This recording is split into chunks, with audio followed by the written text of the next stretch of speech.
10장에서 하나님은 아수르를 심판하시고 이스라엘의 남은 자를 구원하시겠다라고 하셨습니다.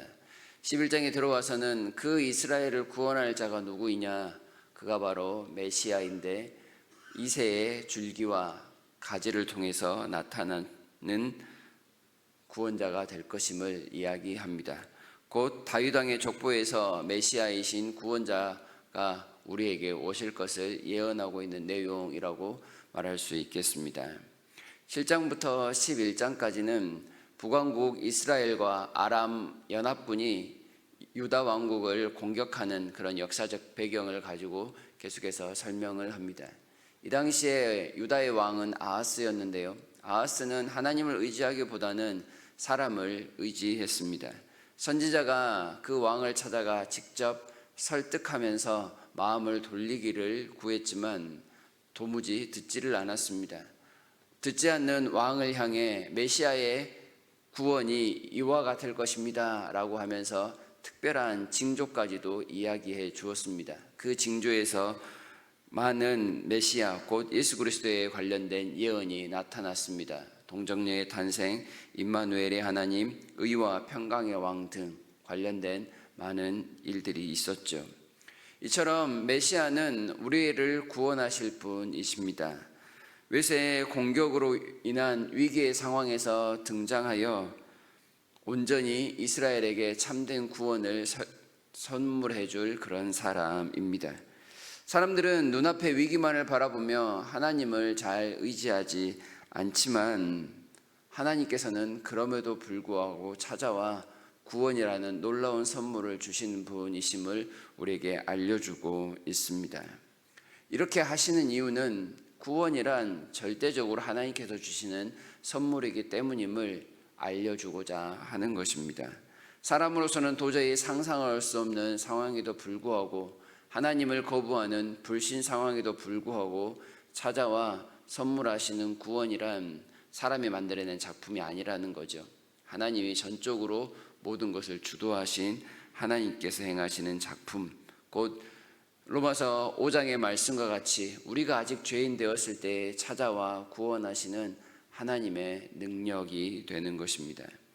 메시아이신 그리스도께서 우리 가운데 오셔서 구원을 주시는 그 이유는 예수님께서 모든 것을 다 주관하실 것인데 그 주관하신 가운데는 하나님의 성령의 충만함이 함께 나타날 것을 또한 오늘 본문에서 예언하고 있습니다. 2절을 보시면 그 위에 여호와의 영 곧 지혜와 총명의 영이요 모략과 재능의 영이요 지식과 여호와를 경외하는 영이 강림하실 것이다 말씀을 합니다. 하나님과 동등하신 예수 그리스도의 그 온전하심을 구원이라는 능력 가운데 다 드러내고야 마실 것이란 말씀입니다.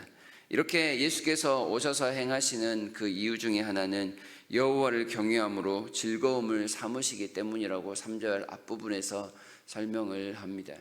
구원하고자 하시는 그 모든 사람들을 구원하시려는 아버지의 뜻에 적극적으로 순종하시며 또한 먼저 하나님을 경외하는 본을 보이시는 그리스도의 모습이다 말씀할 수 있겠습니다.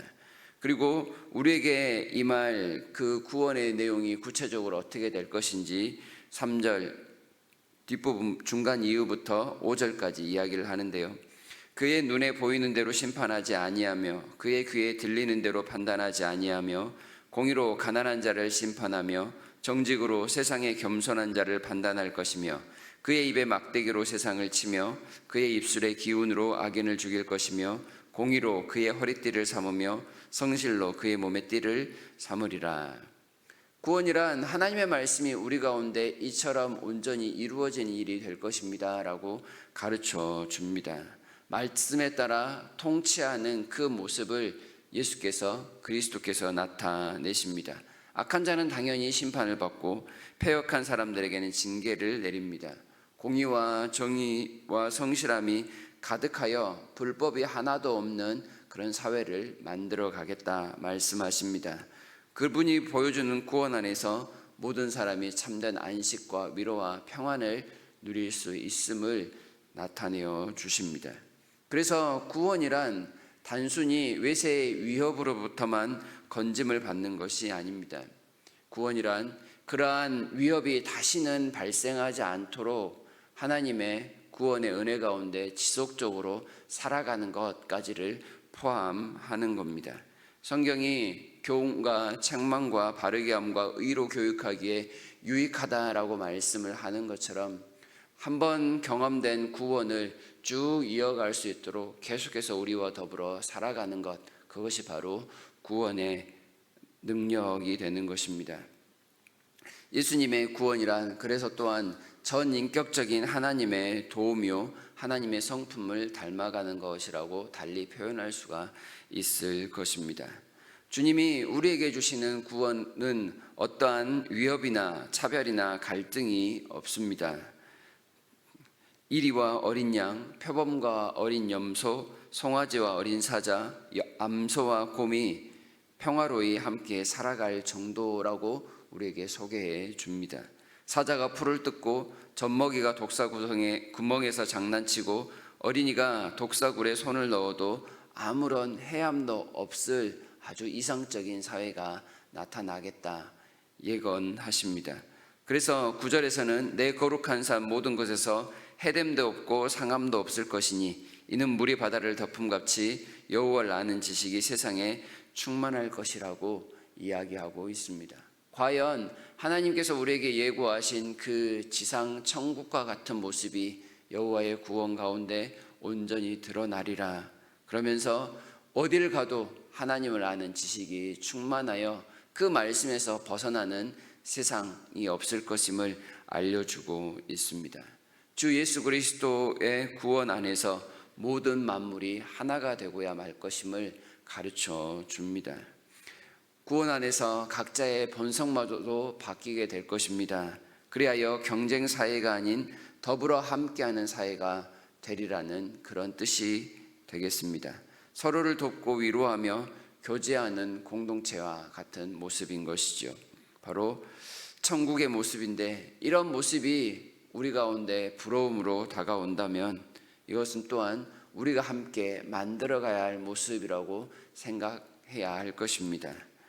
하나님께서는 우리가 하나님을 경외하는 모습 가운데 이러한 구원의 아름다운 열매들을 이 땅 가운데 맺으며 살기를 바라고 계십니다.